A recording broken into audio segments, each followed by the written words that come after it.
மனைவியுடைய கடமை. அல்லாஹ் ரப்புல் ஆலமீன் ஒரு பெண்ணுக்கு இந்த உலகத்திலே பெற்றோர்களுக்கு பணிவிடை செய்வதற்கு பிறகு அல்லாஹ் ஆக்கிய மிக முக்கியமான கடமை கணவனுக்கு பணிவிடை செய்வது. அல்லாஹ்வுடைய தூதர் முஹம்மது ரசூலுல்லாஹ் ஸல்லல்லாஹு அலைஹி வஸல்லம் அவர்கள் சொன்னார்கள், நான் இந்த உலகத்திலே ஒருவருக்கு சஜ்தா செய்யுமாறு ஒருவரை பணித்திருந்தால் கணவனுக்கு மனைவியை சஜ்தா செய்யுமாறு பணித்திருப்பேன். இதை விட என்ன வேண்டும்? முஹம்மது ரசூலுல்லாஹ் ஸல்லல்லாஹு அலைஹி வஸல்லம் அவருடைய இந்த வார்த்தையை விட என்ன வேண்டும்? பெண்களே, ஒருவருக்கு சஜ்தா செய்யுமாறு பணித்திருந்தால் மரியாதை நிமித்தமாக கணவனுக்கு சஜ்தா செய்யுமாறு என்னுடைய சமூகத்துடைய பெண்களை பணித்திருப்பேன். லா இலாஹ இல்லல்லாஹ். அல்லாஹ்வுடைய தூதர் ஸல்லல்லாஹு அலைஹி வஸல்லம் சொன்னார்கள், பெண்களே, சொர்க்கத்தின் எல்லா வாசலின் வழியாகவும் உங்களுடைய பெயர் அழைக்கப்பட வேண்டுமா? அல்லது அழைக்கப்படாமலேயே எந்த வாசலின் வழியாக நீங்கள் நுழைய வேண்டும் என்று ஆசைப்படுகிறீர்களோ அந்த வாசலின் வழியாக நீங்கள் நுழைய வேண்டுமா? கேளுங்கள். இதா ஸல்லத் இம்ரஅத்து ஹம்ஸஹா,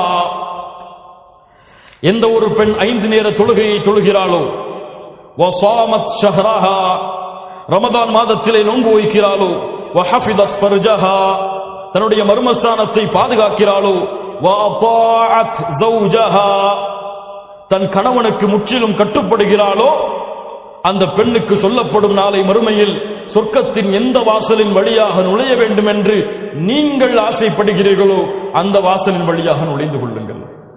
அல்லாஹ் அக்பர். வஅதாஅத் ஸௌஜஹா, கணவனுக்கு கட்டுப்படுதல் அதில் மிகப்பெரிய தன்மை. அல்லாஹ்வுடைய தூதர் ஸல்லல்லாஹு அலைஹி வஸல்லம் சொன்னார்கள், நரகத்தை பார்த்தேன், அல்லாஹ் அதிலிருந்து நம்மை பாதுகாப்பானாக, நம்முடைய குடும்பத்தார்களை பாதுகாப்பானாக, அதனுடைய காற்றை கூட சுவாசிக்காமல் அல்லாஹ் ரப்புல் ஆலமீன் நம்மை பாதுகாப்பானாக. நரகத்தை பார்த்தேன், அதில் அதிகமாக பெண்களை பார்த்தேன். ஏன் அல்லாஹ்வுடைய தூதரே? அன்சாரி பெண்கள் கேட்டார்கள், ஏன் அல்லாஹ்வுடைய தூதரே அதிகமாக சாப வார்த்தைகளை பயன்படுத்துவீர்கள், கணவனுக்கு மாறு செய்வீர்கள், கணவனுக்கு மாறு செய்வீர்கள்? அல்லாஹ்விற்கு இணை வைத்த காரணத்தால் அல்ல, கொடிய குற்றங்களை செய்த காரணத்தால் அல்ல, கணவனுக்கு மாறு செய்தால் நரகம். அல்லாஹ்வுடைய மார்க்கத்தில் ஒரு கணவனுக்கு கட்டுப்படுதல் எவ்வளவு அந்தஸ்தில் உள்ளது, எவ்வளவு அந்தஸ்தில் உள்ளது. அல்லாஹ் ரப்புல் ஆலமீன் நம்மை பாதுகாப்பானாக. அதுபோன்று கணவன் மனைவியுடைய கடமைகள், கணவனை முதலாவதாக அறிதல். கணவனுக்கு எது பிடிக்கும், எது பிடிக்காது, எதை என் கணவன் விரும்புவான், எதை விரும்ப மாட்டான், எது அவனுக்கு சந்தோஷம், எது அவனுக்கு கவலை, எதை பேசினால் எந்த நேரத்திலே பேசினால் திருப்தி அடைவான், எதை பேசினால் கோபப்படுவான் என்ற எல்லா கல்வியையும் அறிந்தால்தான் அந்த கணவனோடு உங்களால் வாழ முடியும். ஏனால் பெண்ணுடைய குணம் இயற்கையிலே பலகீனமானது, இயற்கையிலேயே பலகீனமானது. தன்னுடைய விருப்பப்படிதான் எல்லாம் நடக்க வேண்டும் என்று ஒரு பெண் விரும்புவாள். இல்ல மாஷா அல்லாஹ், அது அவருடைய இயற்கையான குணம். அதற்கு ஏற்றார் போல் ஒரு பெண் தன்னுடைய வாழ்க்கையை தன் கணவனுடைய திருப்திக்கும் அதிர்ப்திக்கும் மகிழ்ச்சிக்கும் கவலைக்கும் ஏற்ப மாற்றிக்கொண்டால் அவள்தான் இந்த உலகத்தில் உயரமான பெண், ஈமானோடு இருந்தால். அல்லாஹ் அப்படிப்பட்ட பெண்களாக எம்மை மாற்றுவானாக, எம்முடைய பெண்களையும் அல்லாஹ் மாற்றுவானாக. இரண்டாவது, எல்லா நேரமும் கணவனுக்கு காதலையும் அன்பையும் பாசத்தையும் வெளிப்படுத்திக் கொண்டே இருக்கு. ஆனால் இது ஆண்களுக்கும் பொருந்தும். ஒரு பெண் என்ன விரும்புவாள் தெரியுமா? எப்போது பார்த்தாலும் அந்த பெண்ணின் மீது பாசத்தை பொழிந்து கொண்டே இருக்க வேண்டும் என்பது என்று அந்த பெண் விரும்புவாள். அந்த பெண்ணுக்கு அவருடைய தேவை, அந்த பெண்ணுடைய செயல்களை நீங்கள் புகழ்ந்து கொண்டே இருக்க வேண்டும். ஒவ்வொரு முறை சமைக்கும் பொழுதும் உங்கள் மனைவி விரும்புவாள், இந்த சமையலை நீங்கள் நன்றாக இருக்க வேண்டும், நன்றாக இருக்கிறதம்மா என்று சொல்வதை. ஒவ்வொரு முறையும் தன்னை அலங்கரிக்கும் பொழுது அந்த பெண் விரும்புவாள், என்னை அழகு என்று என் கணவன் சொல்ல வேண்டும் என்று அந்த பெண் விரும்புவாள். ஒவ்வொரு முறையும் அந்த பெண்ணை நீங்கள் நேசித்தாலும், அதிகமான நேசத்தை வைத்தாலும் அதையெல்லாம் பார்க்க மாட்டாள், அதை வாயால் மொழிய வேண்டும் என்று அந்த பெண் விரும்புவாள். அது அந்த பெண்ணுடைய இயற்கை குணம். அல்லாஹ் ரப்புல் ஆலமீன் அமைத்த உலக வாய்ப்பு அதுதான். அனுப்புங்கள், ஐ லவ் யூ என்று அனுப்புங்கள். தவறா? மனைவிக்கு ஐ லவ் யூ சொன்னால் தவறா? தவறா? தவறான பெண்களிடத்தில் ஐ லவ் யூ சொன்னால் தான் தவறு. வாட்ஸ்அப்புடைய சிம்பல்களுடைய ஹார்ட்டுடைய துடிக்கக்கூடிய அந்த நிகழ்வுகளை எல்லாம் தவறான பெண்களுக்கு அனுப்பினால் தான் ஹராம். உங்கள் மனைவிக்கு அனுப்பினால் கஷ்டப்பட்டு சமைச்சு கொடுத்துட்டு சமைச்சிட்டு அவசரமா ஆபீஸ் கிளம்பி போயிட்டாரு கணவன். சமைச்சதை ஒன்றும் சொல்லலையேன்னு எதிர்பார்த்துட்டு அவன் ஆபீஸ் போய் சேர்ந்ததுக்கு பிறகு நிதானமா அஸ்ஸலாமு அலைக்கும் வரஹ்மத்துல்லாஹி வபரகாத்துஹு முழு சலாம சொல்லி அந்த அன்பை எதிர்பார்த்துட்டு இருப்பா. என்ன இப்பதான் வந்திருக்க, 1000 வேலை இருக்கு, அப்புறம் பேசுற. சரி மதியம் என்ன சமைப்போன்னு கேட்போம். அதான் சொல்லிட்டேன், அப்புறம் பேசுற, வேலை இருக்கு. லா இலாஹ இல்லல்லாஹ். ஒரு மனைவியுடைய உள்ளத்தை காயப்படுத்துகிறாய், அல்லாஹ் இதை பொருந்திக் கொள்வானா? உன்னுடைய அன்பை எதிர்பார்த்திருக்கிறாள், அன்பை எதிர்பார்க்காதவர்களுக்கு அன்பை கொடுக்கிறாய். அவ்வளவு கோபத்தில் இருந்தாலும் மேனேஜர் வந்துட்டா, சார் சொல்லுங்க சார், ஐ வில் டு, இப்ப முடிச்சிடறேன். லா இலாஹ இல்லல்லாஹ், லா இலாஹ இல்லல்லாஹ். யோசித்து பாருங்கள் மூமின்களே, இதுவெல்லாம் நம்முடைய வாழ்க்கையில் நடக்கக்கூடிய நிகழ்வுகள். நாம் இதில் பங்கு கொண்டிருக்கிறோம். அந்த மனைவியுடைய உள்ளம் நிறைந்து விட்டால் உங்கள் மீது அவள் அன்பை காட்ட மாட்டாளா, பாசத்தை காட்ட மாட்டாளா? அன்னைக்கு மதிய சாப்பாடு அவ்வளவு அற்புதமா இருக்கும். சொல்லி பாருங்க, காலை சாப்பாடு இந்த மாதிரி நான் சாப்பிட்டது இல்லம்மா என் வாழ்க்கையில சொல்லி மனைவி மதியம் அந்த சாப்பாட்டை எப்படி செய்வாங்க? காலையில போகும்போது இதெல்லாம் என்ன, ஒரு ஹோட்டல்ல போய் சாப்பிட்டு போயிருக்கலாம், நீங்க போனீங்க, மதியம் உப்பு கூட இருக்காது. நைட்டு அவ்வளவு பசியில வருவீங்க, ஏதாவது குடும்பம்னு சொல்லி. அப்பதான் நமக்கு நோஞ்சி எல்லாம் முடிஞ்சு போய் கஷ்டப்பட்டு வருவோம். அப்போ அப்பாங்க பாருங்க, லா இலாஹ இல்லல்லாஹ். அல்லாஹ் ரப்புல் ஆலமீன் நம்மை பாதுகாப்பானாக. சதா நேரமும் அன்பையும் பாசத்தையும் இருவரும் பரிமாறிக்கொண்டே இருத்தல். மனைவி கணவனுக்கு கொடுத்தல், கணவன் மனைவிக்கு கொடுத்தல். இருவரும் அன்பையும் பாசத்தையும் வெளிப்படுத்திக் கொண்டே இருத்தல். சொல்லுங்கள், எவ்வளவு முறை வேண்டுமானாலும் சொல்லுங்கள். இப்போ போய் ஐ லவ் யூ அனுப்புவீங்கன்னா சந்தேகப்படுவாங்க. அதான் முதல்ல நம்ம கன்ஃபார்ம் பண்ணிக்கணும். வாயால சொல்லிட்டு அதுக்கப்புறம் வாட்ஸ்அப்ல அனுப்புங்க. வேற யாருக்கும் மாத்தி அனுப்பிட்டாங்கன்னு சொல்லி வேற மாதிரி சந்தேகம் வந்துடும். சொல்லி பல நாள் ஆச்சு, பல வருஷம் ஆச்சு இல்ல, எப்போ சொல்லியிருப்போம்? கல்யாணம் முடிக்கிறதுக்கு முன்னாடி பேசி வைக்கும் போது 1000 முறை போயிருக்கும். அந்த காலத்திலேயே டெலிகிராம்லையும் தந்தியிலையும். திருமணம் முடிச்சதுக்கு பிறகு அந்த வார்த்தை இருக்குதான்னே நமக்கு மறந்துடும். பலருக்கு இல்ல. மஷா அல்லாஹ், அல்லாஹ் பாதுகாத்தவர்களை தவிர. அல்லாஹ் நம்முடைய வாழ்க்கையை மகிழ்ச்சியாக ஆக்குவானாக. மூன்றாவது, கணவனுடைய முழு செல்வத்தையும் பாதுகாத்தல், கணவனுடைய முழு செல்வத்தையும் நிர்வகித்தல். ஒரு பெண் ஒரு குடும்பத்துடைய அரசி, ஒரு குடும்பத்தை நிர்வகிக்கக்கூடிய பெண். அந்த பெண் தன்னுடைய தகுதியை அறிந்து செயல்பட வேண்டும். அந்த கணவன் சம்பாதிப்பதை சரியான முறையில் செலவழித்து சரியான முறையில் கணக்கை அந்த குடும்பத்திலே அமைத்தல் அந்த பெண்ணுடைய திறமை. அப்படி செய்தால் அந்த கணவன் அந்த மனைவியை நம்புவான்.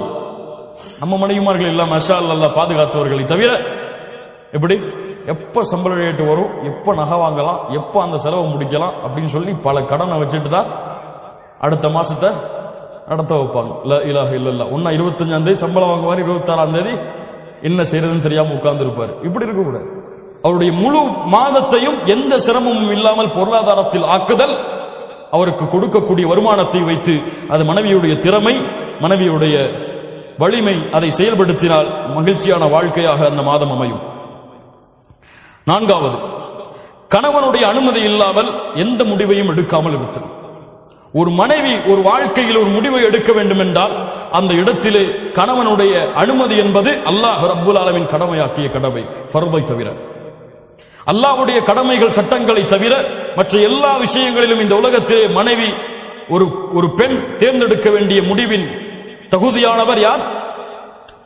கணவன் தான். அல்லாஹ்வுடைய தூதர் ஸல்லல்லாஹு அலைஹி வஸல்லம் சொன்னார்கள், புகாரி ரஹிமஹுல்லாஹ் பதிவு செய்கிறார்கள், எந்த ஒரு பெண்ணுக்கும் தகுதி கிடையாது அந்த கணவன் நிலையாக இருக்கும் பொழுது நோன்பு வைப்பதற்கு. நோன்பு வைப்பதற்கு கணவன் நிலையாக இருந்தால் அந்த கணவனின் அனுமதி இல்லாமல் நஃபிலான நோன்பை அல்லாஹ்விற்கு நோற்பதற்கு அனுமதி கிடையாது. என்ன வேண்டும் இதை விட? ஒரு நோன்பு அல்லாஹ்விற்கு செய்ய வேண்டிய நன்மை நஃபில். இந்த நஃபிலை செய்யக்கூடாது கணவனுடைய அனுமதி இல்லாமல். ஒரு இபாதத்தில் அல்லாஹ்வுடைய மார்க்கம் நிபந்தனைகளை கொடுத்திருந்தால் அவருடைய சுய பிரச்சனைகள், சொந்த பிரச்சனைகள், சொந்த முடிவுகளுக்கு பல பிரச்சனைகள் குடும்பத்தில் வருவதற்கு காரணம் அதுதான். கணவனுக்கு தெரியாமல் முடிவை எடுத்தல், இதை கணவன் ஏற்றுக்கொள்ளவே மாட்டான். ஒரு ஆண் தனக்கு கீழே உள்ள ஒரு பெண் தனக்கு தெரியாமல் முடிவு எடுத்தலை ஏற்றுக்கொள்ள மாட்டான். இது அவனுடைய இயற்கை குணம், அவனுடைய ஆளுமை, அவனுடைய இயற்கையாக அமைத்தது அது. அவன் தான் மேலே இருக்க வேண்டும் என்று ஒரு ஆண் விரும்புவான். பெண் அதற்கு ஏற்றால் நடந்து கொண்டால் வாழ்க்கை சிறப்பாக இருக்கும். இது எதிலே? அல்லாஹ்வுடைய மார்க்க சட்டங்களை மீறுவதிலே கிடையாது. கணவன் சொல்லுகிறான், இந்த நிகழ்ச்சிக்கு போகிறோம், ஹிஜாப் அணியக்கூடாது. உயிரை பிரிந்தாலும் சரி கணவனுக்கு கட்டுப்படக்கூடாது. இந்த நிகழ்ச்சிக்கு போகிறோம், தொழுகைதானே பரவாயில்லை, நாம் இஷாவோடு சேர்த்து தொழுது கொள்ளலாம். கட்டுப்படக்கூடாது. உயிரை இழந்தாலும் நிறைவேற்று அதை. ஏன்? உன் கணவனுக்கு கட்டுப்பட வேண்டும் என்று கூறியவனை யார்? அல்லாஹ். அவனுக்கு கட்டுப்பட்டதற்கு பிறகுதான் அவனுடைய சட்டங்களில் உன் கணவனுக்கு. லா இலாஹ இல்லல்லாஹ். அல்லாஹ் ரப்பல் ஆலமீன் இதை புரிந்து கொள்ளக்கூடிய வாய்ப்பை நமக்கு தருவானாக. ஐந்தாவது, கணவனுடைய மரியாதையை, கண்ணியத்தை அவர் இருக்கும் பொழுதும் இல்லாத நிலையிலும் கடைபிடித்தல், காத்தல். கணவன் போயிட்டான்னா போனை போட்டு இன்னைக்கு அவர் இப்படி செஞ்சார், இவர் இப்படி செஞ்சார், இன்னைக்கு அப்படி நடந்துகிட்டார் என்கிட்ட. லா இலாஹ இல்லல்லாஹ். புறம் பேசுதலின் உச்சம் தன் கணவனை பற்றி பிறரிடத்தில் சொல்லுது. உன் கணவன் பிரச்சனைக்குரியவனாக இருந்தால், உன் கணவன் உன்னை துன்புறுத்தினால், வேதனை செய்தால், யாரிடத்திலே முறையிடு? நீ உன் தோழிக்கு சென்று உன் கணவனுடைய குறையை வெளிப்படுத்துவாயா? அது பாவம், குற்றம். அல்லாஹ்விடத்திலே முறையிடு. அல்லது நீங்கள் இருவரும் பேசி ஒரு சமாதான முடிவை கொண்டு வாருங்கள். அல்லாஹ் ரப்புல் ஆலமீன் அதை தெளிவை கொடுப்பான். ஏன்? உங்களுடைய கணவனுடைய உள்ளத்தை மாற்றுவது யாரிடத்தில் இருக்கிறது? உங்களுடைய கணவனுடைய ஒரு குணம் உங்களுக்கு பிடிக்கவில்லை, கணவன் எப்போது பார்த்தாலும் எரிந்து விழுகிறாள், என்ன செய்வது? உங்கள் தோழி இடத்துல என் கணவன் எரிந்து விழுகிறான் என் மேல, அவர் தாய் இடத்துல ஏமா கல்யாணம் பண்ணி வச்சீங்க, அவன் எரிஞ்சு விடுறாமா என் மேல அப்படின்னு சொல்றதா? அல்லாஹ்விடத்திலே முறையீடு. அல்லாஹ்வுடைய 2 விரல்களுக்கிடையே உள்ளங்கள் இருக்கிறது, அவன் நாடியவாறு மாற்றி அமைப்பான்.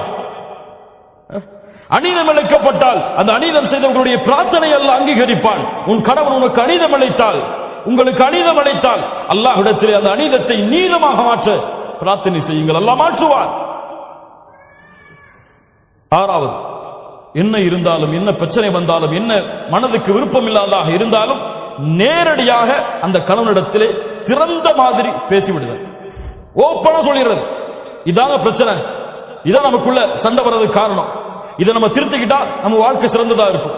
மறைச்சு மறைச்சு மறைச்சு மறைச்சு மறைச்சு வெளிப்படையில வந்தா முகத்தை புன்சிரிப்பு வச்சுக்கிட்டு உள்ளத்துல வந்துட்டானே அப்படின்னு நினைச்சு கொண்டு உங்களுடைய வாழ்க்கையை ஓட்டுனீங்க, உங்களுடைய வாழ்க்கை மகிழ்ச்சியான வாழ்க்கையாக இருக்காது. மகிழ்ச்சி என்பது உள்ளம் சம்பந்தப்பட்டது. உங்களுடைய நாவும் முகமும் மகிழ்ச்சியாக இருந்தால் அது மகிழ்ச்சி கிடையாது. அல்லாஹ் ரப்புல் ஆலமீன் அதனால் தான் சொல்லுகிறான் சூரா நிசாவுடைய 128வது வசனம், பெண்களே, உங்களுடைய கணவன் உங்கள் மீது அநீதம் இழைப்பதை நீங்கள் பயந்தால், உங்கள் கணவன் உங்கள் மீது அதிர்ச்சி கொள்வதை நீங்கள் பயந்தால், நீங்கள் இருவரும் சமாதானமாக மாறுங்கள்.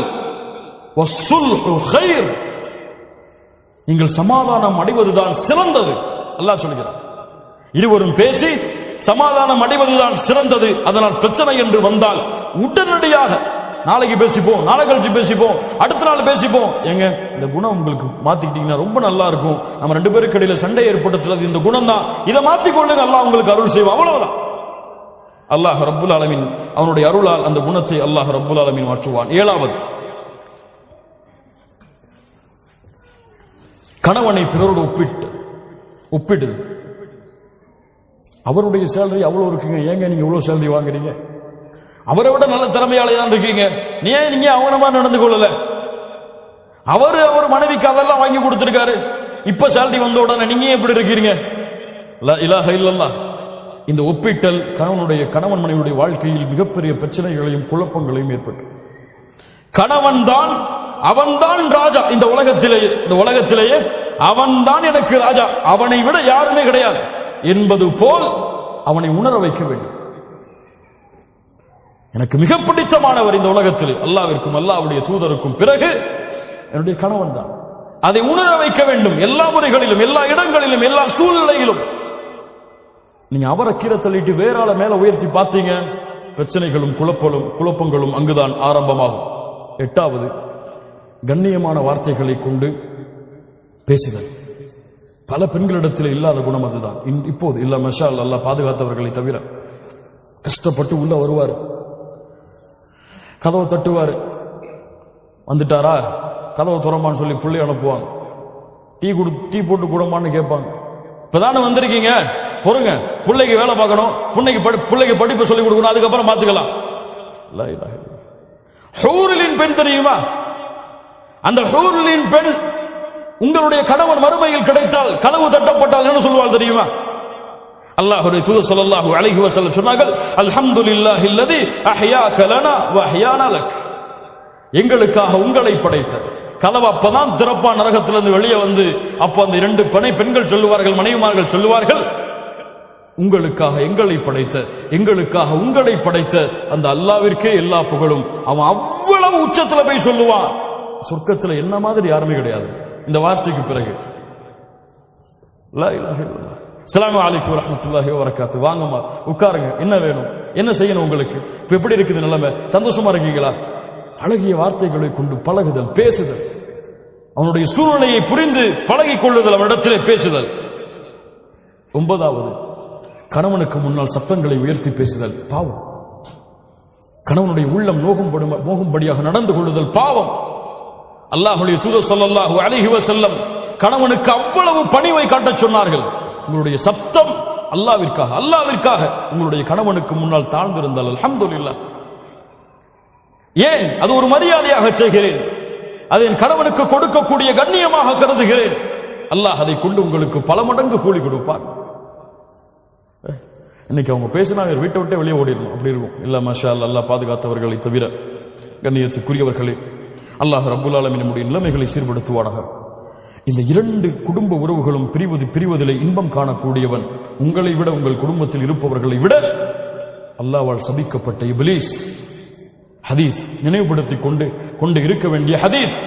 அல்லாஹ்வுடைய தூதர் ஸல்லல்லாஹு அலைஹி வஸல்லம் சொன்னார்கள், இப்லீஸ் தன்னுடைய அரிசை சிம்மாசனத்தை கடலிலே அமைக்கிறான், தன்னுடைய படைகளை அழைப்பான், வா வரிசையா வாங்கப்பா. என்ன செஞ்சீங்க? இந்த மாதிரி அங்க போன, அவரை புறம் பேச வச்சுட்டேன், போ போ. நீ என்ன செஞ்ச? போய் பேச வச்ச, போ போ. என்ன செஞ்ச? திருட வச்ச, போ போ. எல்லாம் பாவம் அடிக்க கொண்டே போவா. இப்லீஸ், நான் ஒண்ணு செஞ்சேன். என்னடா செஞ்ச? என்னப்பா செஞ்ச? 2 கணவன் மனைவி சந்தோஷமா தான் இருந்தாங்க, நிம்மதியா தான் இருந்தாங்க. சின்ன வார்த்தைய மனசுக்குள்ள போட்டேன், இத பேசுறா அப்படின்னு. அவர் பேசினார், மனைவி பேச ஆரம்பிச்சாங்க. அவர் இவரை பத்தி பேசினார், அவங்க அம்மா அவருடைய குடும்பத்தை பத்தி பேசினார். நான் சொன்ன, அவர் மட்டும்தானா? நீனும் பேசு, நீனும் பேசு, நீனும் பேசு. 2 பேரும் சந்தோஷமா இருந்தாங்க. 2 பேரையும் பிரிச்சுட்டு நான் திரும்பி சந்தோஷமா வந்துட்டேம்மா. சைத்தான் இறங்கி, வாடா வாடா வாடா, உன்னைத்தான் எதிர்பார்த்துட்டு இருந்தேன் சொல்லி, நீதான் நிஅம, நீதான் சிறந்தவன், உயர்ந்தவன் என்று அணைத்துக் கொள்வான். வேறும் சில ஹதீஸ்களில் தனக்கு பக்கத்திலே அமர வைத்துக் கொள்வான். இப்லீஸ் உங்களுக்கிடையே நடக்கக்கூடிய சண்டையில் மகிழ்ச்சி அடைகிறான். ஏதாவது சண்டை வருதா, வந்துட்டான்டா இப்லீஸ், அஊது பில்லாஹி மினஷ் ஷைத்தானிர் ரஜீம். உள்ள போறீங்களா, பிஸ்மில்லாஹ். அல்லாஹ்வுடைய தூதர் ஸல்லல்லாஹு அலைஹி வஸல்லம் சொன்னார்கள், உங்கள் வீடுகளிலே நீங்கள் நுழையும் பொழுது பிஸ்மில்லாஹ் என்று கூறி நுழைந்தால், அல்லாஹ்வுடைய பெயர் கூறி நுழைந்தால், ஷைத்தான் சொல்லுவான், இன்னைக்கு நமக்கு இங்க தங்குமிடம் கிடையாதுப்பா, வேற வீட்டை பார்த்து போகணும். அல்லாஹ்வுடைய பெயர் கூறாமல் நினைந்தால், வாங்க வாங்க வாங்க, இங்கதான் நம்முடைய வீடு என்று எல்லாவரையும் அழைத்து உள்ளே உட்கார்ந்து கொள்வான். அல்லாஹ்வுடைய பெயர் கூறாமல் சாப்பிட்டால் அன்றைய இரவு உணவும் அவனுக்கு அங்கேதான். ஷைத்தான் உங்க 2 பேருக்கு மத்தியில இருந்தா சும்மா இருப்பானா? என்ன செய்வான்? ஷைத்தான வீட்டுக்கு வெளியிலேயே பிஸ்மில்லாஹ்னு சொல்லி அனுப்பிட்டீங்கன்னா சண்டை இருக்குமா? பிரச்சனை இருக்குமா? சச்சரவு இருக்குமா? கவலை இருக்குமா? லா இலாஹ இல்லல்லாஹ். கண்ணியமாக வாழ வேண்டிய வாழ்க்கை, மகிழ்ச்சியோடு வாழ வேண்டிய வாழ்க்கை, அன்பையும் பாசத்தையும் மாறி மாறி காட்டி இந்த உலக வாழ்க்கையுடைய அத்துணை கவலைகளையும் மறக்க வைத்து ஒரு மகிழ்ச்சியான மனிதனாக இந்த உலகத்திலே கணவனையும் மனைவியையும் ஆக்குவது இருவரின் மீதும் கடமையாக்கப்பட்ட கடமை. இன்னைக்கு பிரச்சனைகளையும், தலாக்களையும், சச்சரவுகளையும், சண்டைகளையும், அடித்தலையும், இருவரும் மாறி மாறி ஏசுறதிலையும் நடந்து கொண்டிருக்கிறது. இது முஸீபா, இது முஸீபா, சோதனை. அல்லாஹ் ரப்புல் ஆலமீன் நம்மை பாதுகாப்பாராக. கண்ணியத்துக்குரியவர்களே, அல்லாஹ் ரப்புல் ஆலமீன் சூரா அஹ்ஸாபுடைய 35வது வசனத்திலே முஸ்லிமான ஆண்கள் பெண்களுக்கு சில தன்மைகளை சொல்லுகிறான். அதை கூறி இந்த உரையை நான் முடித்துக் கொள்கிறேன். ஒரு கணவன் மனைவி எப்படி இருக்க வேண்டும்? இன்னல் முஸ்லிமீன வல் முஸ்லிமாத், அல்லாஹ்விற்கு கட்டுப்பட்ட ஆண், அல்லாஹ்விற்கு கட்டுப்பட்ட பெண். வல் முஃமினீன வல் முஃமினாத், அல்லாஹ்வை நம்பிக்கை கொண்ட ஒரு பெண், அல்லாஹ்வை நம்பிக்கை கொண்ட ஒரு ஆண். வல் கானிதீன வல் கானிதாத், அல்லாஹ்விற்கு தன்னை பணிய வைத்த ஒரு ஆண், அல்லாஹ்விற்கு தன்னை பணிய வைத்த ஒரு பெண். வஸ்ஸாதிகீன வஸ்ஸாதிகாத், அல்லாஹ்விற்கு உண்மையை பேசிய ஒரு பெண், உண்மையை பேசிய ஒரு ஆண். வஸ்ஸாபிரீன வஸ்ஸாபிராத், பொறுமையை கடைபிடித்த ஆண். பொறுமையை கடைபிடித்த பெண். வல் காஷிஈன வல் காஷிஆத், உள்ளத்தோடு உள்ளத்துடைய அச்சத்தோடு பணிவோடும் நேசத்தோடும் அல்லாஹ்வை பயந்த ஒரு ஆண், அல்லாஹ்வை பயந்த ஒரு பெண். வல் முத்தஸத்திகீன வல் முத்தஸத்திகாத், அல்லாஹ்வுடைய பாதையில் செலவு செய்த ஒரு ஆண், அல்லாஹ்வுடைய பாதையில் செலவு செய்த ஒரு பெண். வஸ்ஸாயிமீன வஸ்ஸாயிமாத், அல்லாஹ்வுடைய பாதையில் நோன்பை நோற்ற ஒரு ஆண், அல்லாஹ்வுடைய பாதையில் நோன்பை நோற்ற ஒரு பெண். வல் ஹாஃபிதீன ஃபுரூஜஹும் வல் ஹாஃபிதாத், தங்களுடைய கற்பை மர்மஸ்தானத்தை பாதுகாத்த ஒரு ஆண், பாதுகாத்த ஒரு பெண். வஸ்ஸாகிரீன அல்லாஹ கஸீரன் வஸ்ஸாகிராத், அல்லாஹ்வை அதிகமாக நினைவு கூர்ந்த ஒரு ஆண், அல்லாஹ்வை அதிகமாக நினைவு கூர்ந்த ஒரு பெண். இவர்களுக்கெல்லாம் அல்லாஹ் ரப்புல் ஆலமீன் பாவ மன்னிப்பையும் மிகப்பெரிய கூலியான யானி அல் ஜன்னா அதையும் அல்லாஹ் வைத்திருக்கிறான். இந்த தன்மைகளுடைய பெண்களாக ஆண்களாக நாம் மாறுவோம். அல்லாஹ் நம்முடைய வாழ்க்கையை சிறந்த வாழ்க்கையாக ஆக்குவான். கண்ணியத்துக்குரியவர்களே, மிக முக்கியமாக ஒரு கணவன் ஒரு மனைவி விரும்பக்கூடிய மிக முக்கியமான தன்மை, இந்த மனைவி எனக்கு மட்டுமே உரித்தானவளாக இருக்க வேண்டும். இவள் சொல், இவள் அழகு, இவள் உரிமை, இவளுடைய கண்ணியம், இவள் கொடுக்கக்கூடிய மரியாதை எனக்கு மட்டுமே கணவன் விரும்புவான், மனைவி விரும்புவாள். இந்த கணவன் எனக்கு மட்டுமே, இவன் பேச்சு, இவன் நடை, இவனுடைய உடை, இவனுடைய கண்ணியம், இவனுடைய மரியாதை, பாசம், நேசம் எனக்கு மட்டுமே. இரு உறவுகளும் அல்லாஹ்வை பயந்து அல்லாஹ்வை அஞ்சிக் கொண்டு தூய்மையாக இந்த உலகத்திலே வாழ்ந்தால், அல்லாஹ்வை பயந்து இந்த உலகத்திலே தன் உலகத்திலே அழகு என்பது யாரும் இல்லை என் மனைவியை தவிர, அழகன் என்பவன் யாரும் இல்லை என்னுடைய கணவனை தவிர, இந்த உலகத்திலே எனக்கு தகுதியானவன் அவன் எதில் குறைந்திருந்தாலும் என்னிடத்திலே மேன்மையானவன் அவனை தவிர யாரும் இல்லை என் கணவன் என்று இரண்டு உறவுகளையும் புரிந்து இந்த பூமியிலே வாழ்ந்தால் மகிழ்ச்சியான வாழ்க்கையை அல்லாஹ் ஏற்படுத்துவான். மகிழ்ச்சியான வாழ்க்கையை நாம் ஏற்படுத்த முடியாது, மகிழ்ச்சியான வாழ்க்கையை நாம் உருவாக்க முடியாது. நாம் முயற்சிக்கலாம், அந்த முயற்சியை நிறைவேற்றுபவன் அல்லாஹ். அல்லாஹ்விடத்திலே அதற்காக பிரார்த்தனை செய்யுங்கள். செய்த பாவங்களுக்கும் குற்றங்களுக்கும் இருவரும் செய்த உறவுகளிலே செய்த நோவினைகளுக்கும் குறைகளுக்கும் அல்லாஹ்விடத்திலே தௌபா செய்து, யா அல்லாஹ் எங்களுடைய வாழ்க்கை மகிழ்ச்சியான வாழ்க்கையாக ஆக்குவாயாக. இந்த உலகத்திலே எப்படி கணவன் மனைவியாக குடும்பமாக இந்த உலகத்திலே வாழ்கிறோமோ இது போன்று நாளை மறுமையிலும் சொர்க்கத்திலும் வாழக்கூடிய வாய்ப்பை எங்களுக்கு கொடுப்பாயாக. எங்களுடைய பிள்ளைகளை சாலிஹான பெண் பிள்ளைகளாக வளர்த்து அவர்களை இந்த மார்க்கத்திற்கு பயன் தரக்கூடிய பிள்ளைகளாக ஆக்கி அவர்கள் எங்களை சொர்க்கத்திலே அழைத்துச் செல்லக்கூடிய கருவியாக மாற்றுவதற்கு அல்லாஹ் எங்களுக்கு உதவி செய்வாயாக என்ற பிரார்த்தனைகளோடு, பாவ மன்னிப்போடு, தௌபாவோடு, எல்லோரும் இந்த விஷயத்தில் ஏதாவது ஒரு வகையில் பாவம் செய்திருக்கும். அப்படித்தானே? யாரும் இதுல பெர்ஃபெக்ட் ஆனவங்க கிடையாது, எல்லாரும் பாவம் செய்திருக்கும். ஒரு நிமிடம் உட்கார்ந்து அல்லாஹ்விடத்திலே தௌபா செய்து, யா அல்லாஹ் இனிமேல் என்னை மாற்றிக்கொள்கிறேன், என் மனைவி இடத்திலே கண்ணியமான முறையில் நடந்து கொள்கிறேன். இப்பவே வாட்ஸ்அப் போடுங்க, ஐ லவ் யூ அனுப்புங்க, அவங்க உங்களுக்கு அனுப்பட்டும், ஐ லவ் யூ டூ. அல்ஹம்துலில்லாஹ், மகிழ்ச்சியான முறையில் இந்த சபையிலிருந்து கலைந்து செல்வோம். அல்லாஹ் ரப்புல் ஆலமீன் அந்த மகிழ்ச்சியை மறுமை வரை அல்லாஹ் நீட்டிப்பானாக. நாளை மறுமையிலும் சொர்க்கத்திலும் அல்லாஹ் அந்த மகிழ்ச்சியை பன்மடங்காக ஆக்கி அல்லாஹ் மறுமையிலும் குடும்பங்களோடு வாழக்கூடிய வாய்ப்பை கொடுப்பானாக. அல்லாஹ் ரப்புல் ஆலமீன் எப்படி இந்த இடத்திலே என்னையும் உங்களையும் அவனுடைய அருளால் ஒன்று குட்டினானோ அது போன்று அல்லாஹ் ரப்புல் ஆலமீன் நம்மை ஜன்னத்துல் ஃபிர்தௌஸிலே, அதிலும் குறிப்பாக அல்லாஹ்வுடைய தூதர் முஹம்மது ரசூலுல்லாஹ் ஸல்லல்லாஹு அலைஹி வஸல்லம் அவர்களோடும் அவர்களுடைய குடும்பத்தார்களோடும் அல்லாஹ் என்னையும் உங்களையும் உலக முஸ்லிம்களையும் ஒன்று கூட்டுவானாக.